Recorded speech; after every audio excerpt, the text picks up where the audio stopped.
In The Woman in Cabin 10, when a journalist goes on a lava shot on an assignment, she witnesses a woman go overboard, but when no one believes her, she takes everything into her own hands to uncover the truth.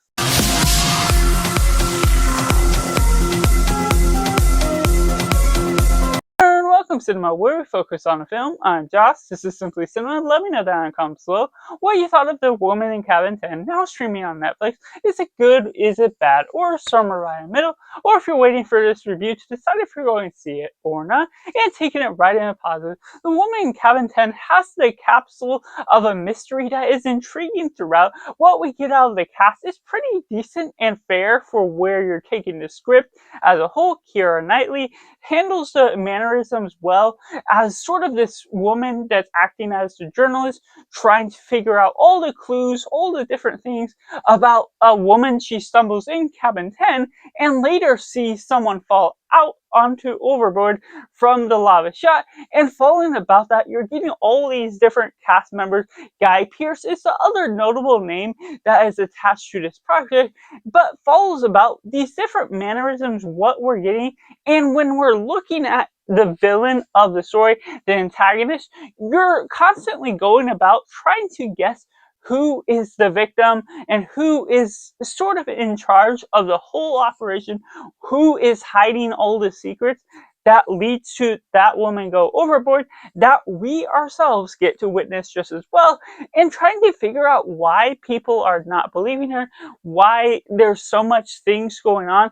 To ultimately take on the assignment for this trip brings about a compelling accident to create this mystery that does have a presence in the atmosphere throughout and creates a great atmosphere, feeling kind of claustrophobic, a little locked in on this yacht because you're staying there and everything around is waters. You can't navigate new areas, but there's still enough scenery to keep it consistent and still flowing with fresh environments. And being able to follow Kiera Knightley along the way was a good notice to where we're taking the story as a whole. There isn't anything big out of what we're getting in script, out of characters, or what we're getting out of sidetrack, but it's all fair enough and decent to the watch you are coming in to expect and still expecting a present mystery that is inevitable throughout what you're taking out of the script. Which takes me into the mix elements. Unfortunately, there's some things about this mystery that is relatively among the numbers, where things that come about as you expect, while you aren't able to assume the identity of the killer or what's going on with the whole situation right away, and it goes about throughout all these different steps, it's something that you kind of understand the beats as they come along. There's not any sort of hard, sharp twist or any turns that constantly keeps you guessing. It layers out all the different things and suspicion, but it also creates these dynamics where you aren't fully attached to the characters. It's something where you get the bare minimum, you get the understanding of this ex-boyfriend that's attached to Kiera Knightley's character, and things attached to Guy Pearce, who's playing the captain. But other than that, you're finding all these different clues along the way without fully engaging with all the different bits of mystery. It offers just enough, but there's some things that if you aren't into discovering mysteries, if you aren't someone that normally doesn't try and assume the identity of these mysteries, then this will be a very passive watch, or it will otherwise be something that's very bland in comparison. But for those that just enjoy mysteries in general, this will still captivate. It will captivate and offer something to you, even if it isn't the best mystery thrillers out there. There will be something that, based on this book that it's written by the same name, I haven't read the book. Maybe fans of the book will enjoy it or not like any of the changes that may or may not occur within this novel and in this film. But following about that, there's just something that could be of a mixed bag, or there could be a great pleasure for those that have an attachment to what this source material has to offer.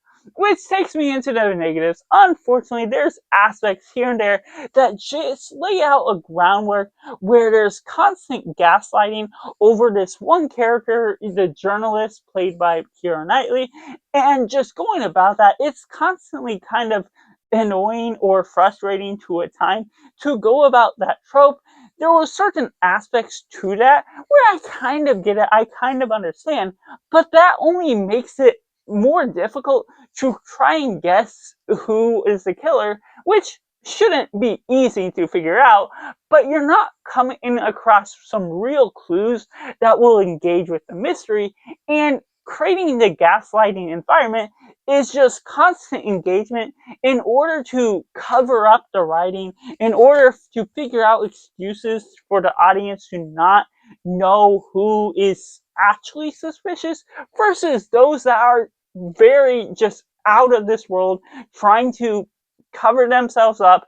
And while, yes, you're getting that, of course, out of the villain himself or herself, what we're falling about with that, just the constant reinvestigation of what we're falling about and not having fully diluted reasons behind all these other passengers covering themselves up or doing something where they don't have a reason to not believe her for someone going overboard.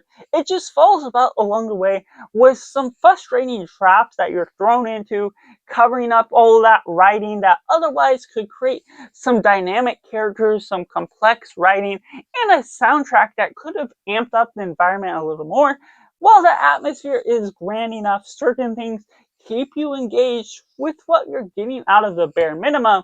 Some things just don't really retaliate what this film is offering from the get-go. So that's just my personal thoughts on The Woman in Cabin 10, which I have to rate a simply 6.5 out of 10. Let me know down in the comments below what you thought of The Woman in Cabin 10. Was it good? Was it bad? Or somewhere right in the middle? Or if you're waiting for this review to decide if you want to see it or not. And make sure to like this video if you enjoy it. Subscribe if you haven't already to join in film culture community where we talk about the love of cinema as a whole. So that's just all, and make sure to do yourself a favor and go watch a movie.